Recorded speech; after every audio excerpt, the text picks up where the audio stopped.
सुप्रभात विद्यार्थियों, आप सबका एमए उत्तरार्ध संस्कृत की कक्षा में पुनः स्वागत है।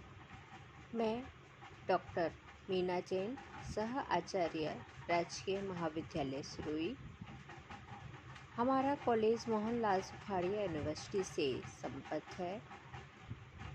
मैं एमए उत्तरार्ध संस्कृत के चतुर्थ प्रश्न पत्र के पाठ्यक्रम में कुमार संभवम नामक महाकाव्य के प्रथम सर्ग का दूसरे श्लोक की व्याख्या करने जा रही हूँ। यह श्लोक इस प्रकार से है। यम सर्वशैलः परिकल्पयः वत्सं मेरौ स्थितौ दोग्धरि दोह दक्षे भास्वन्ति रत्नानि महौषधिं च पृथोपदिष्टा दुदुहु धरित्री।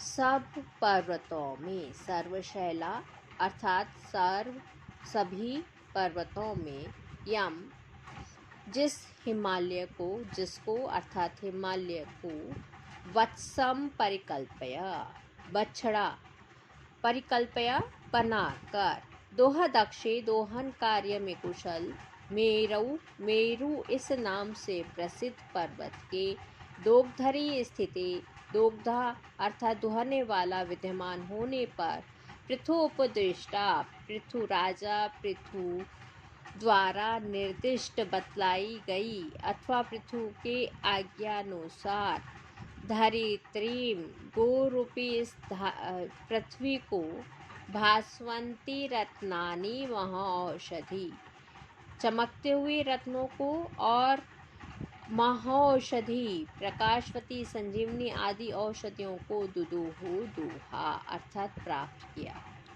भावार्थ यह है कि हिमालय के वैशिष्ट्य का यहाँ पर वर्णन करते हुए कवि कह रहा है, सभी पर्वतों में उस हिमालय को बछड़ा बनाकर मेरु नामक पर्वत के दोहने वाला होने पर, दोहन कौन कर रहा था? मेरु नामक पर्वत कर रहा था।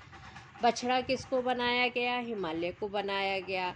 और यह जो दोहन कार्य करने में बहुत ही निपुण है मेरु नामक पर्वत, और पृथु राजा ने जैसा निर्देश दिया था उसी के अनुसार, उनकी आज्ञा के अनुरूप ही गोरूप को धारण कर लेने वाली पृथ्वी किसका रूप धारण करती है? गौ का रूप धारण कर रही है।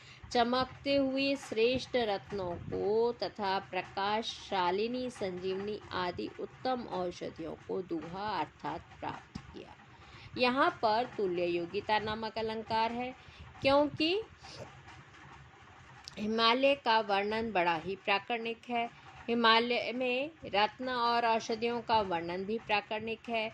इन दोनों का दुदुहु इस दोहन क्रिया में एक धर्म अभिसंबंध है, औपमेय भी यहाँ गम्य है, इसलिए यहाँ प्राकरणिक विषय तुल्य योगिता है, क्योंकि तुल्य योगिता का लक्षण है पदार्थानां प्रस्तुतानां मन्येषां वा यदा भवेत् एक धर्माभिसंबंधः स्यात् तदा तुल्य योगिता। और यहाँ पे उपजाति नामक छंद है, जिसका कि हमने प्रथम श्लोक की व्याख्या करते समय लक्षण दे दिया था।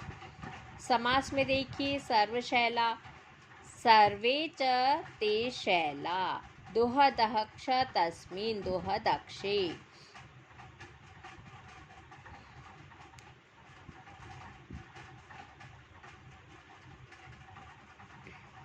दोग्धरी पद आया है, इसमें दुह धातु त्रिच प्रत्यय है।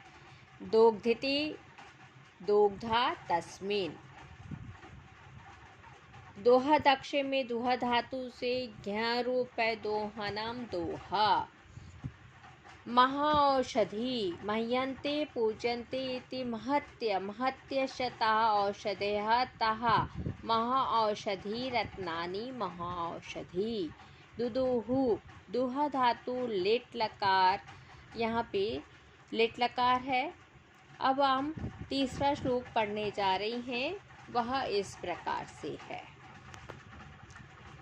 अनंत रत्न प्रभवस्य यस्य हिमं न अभाग्य विलोपी जातम एको ही दोषो गुण सन्निपाते निमज्जतेन्दो किरणेष्विवाङ्काः।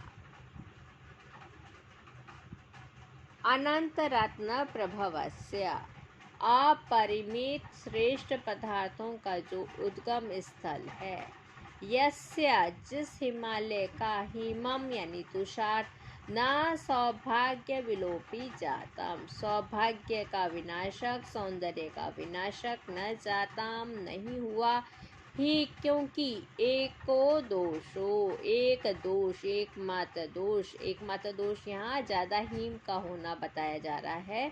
गुण सन्निपाते गुणों के समूह में निमज्जितेन्दु किरणेष्विवाङ्काः चंद्रमा की किरणों में जैसे कि कलंक जो है चंद्रमा में जो कलंक है वह चंद्रमा की किरणों से छिप जाता है, निमज्जति डूब जाता है, छिप जाता है, वैसे ही हिमालय का हिम का अधिक होना यह दोष रूप माना गया है और हिमालय में इतने अधिक गुण हैं कि उसका यह एक दोष छिप जाता है।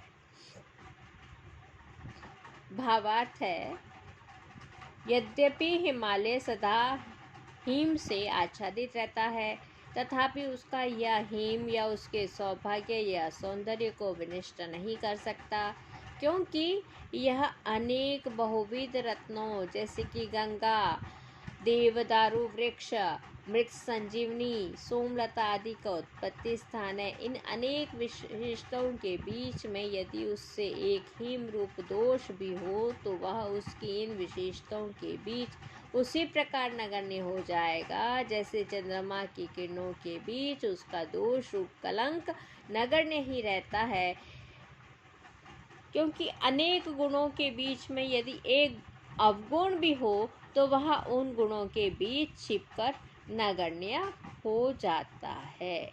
यहाँ पे अर्थांतरन्यास अलंकार है, क्योंकि उत्तरार्धगत सामान्य वाक्य से पूर्वार्धगत विशेष वाक्य का समर्थन किया गया है, जैसा कि उसका लक्षण है सामान्यम वा विशेषेण विशेषतेन वा यदि कार्यं च कारणेदं कार्येण च समर्थ्यते साधर्मेणेतरेण अर्थांतरन्यासो अष्टधा मतम्।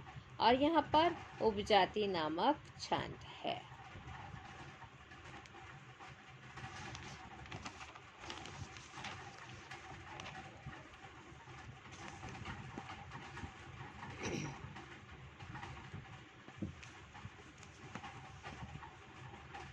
अनंत रत्न प्रभवस्य, इसका समास विग्रह होगा अविद्यमानो अंतु येषां तानि अनंतानि इत्यत्र।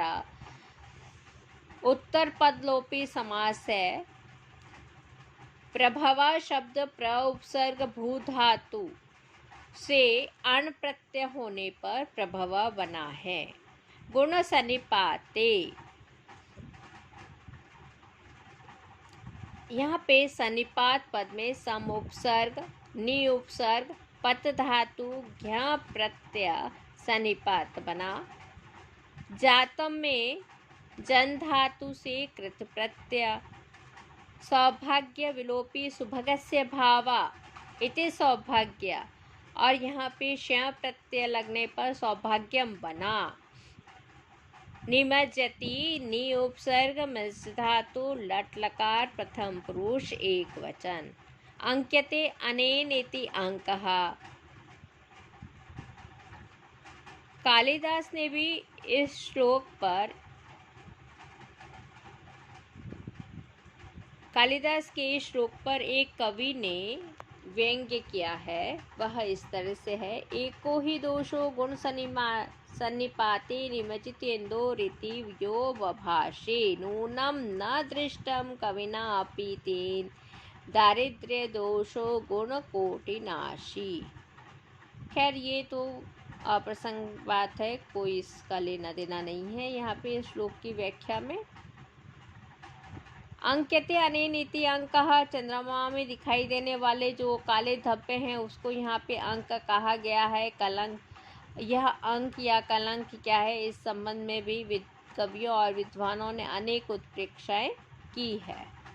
आज हम यहीं पर समाप्त करते हैं। पुनः मिलेंगे। जयतु संस्कृतम जयतु भारतम।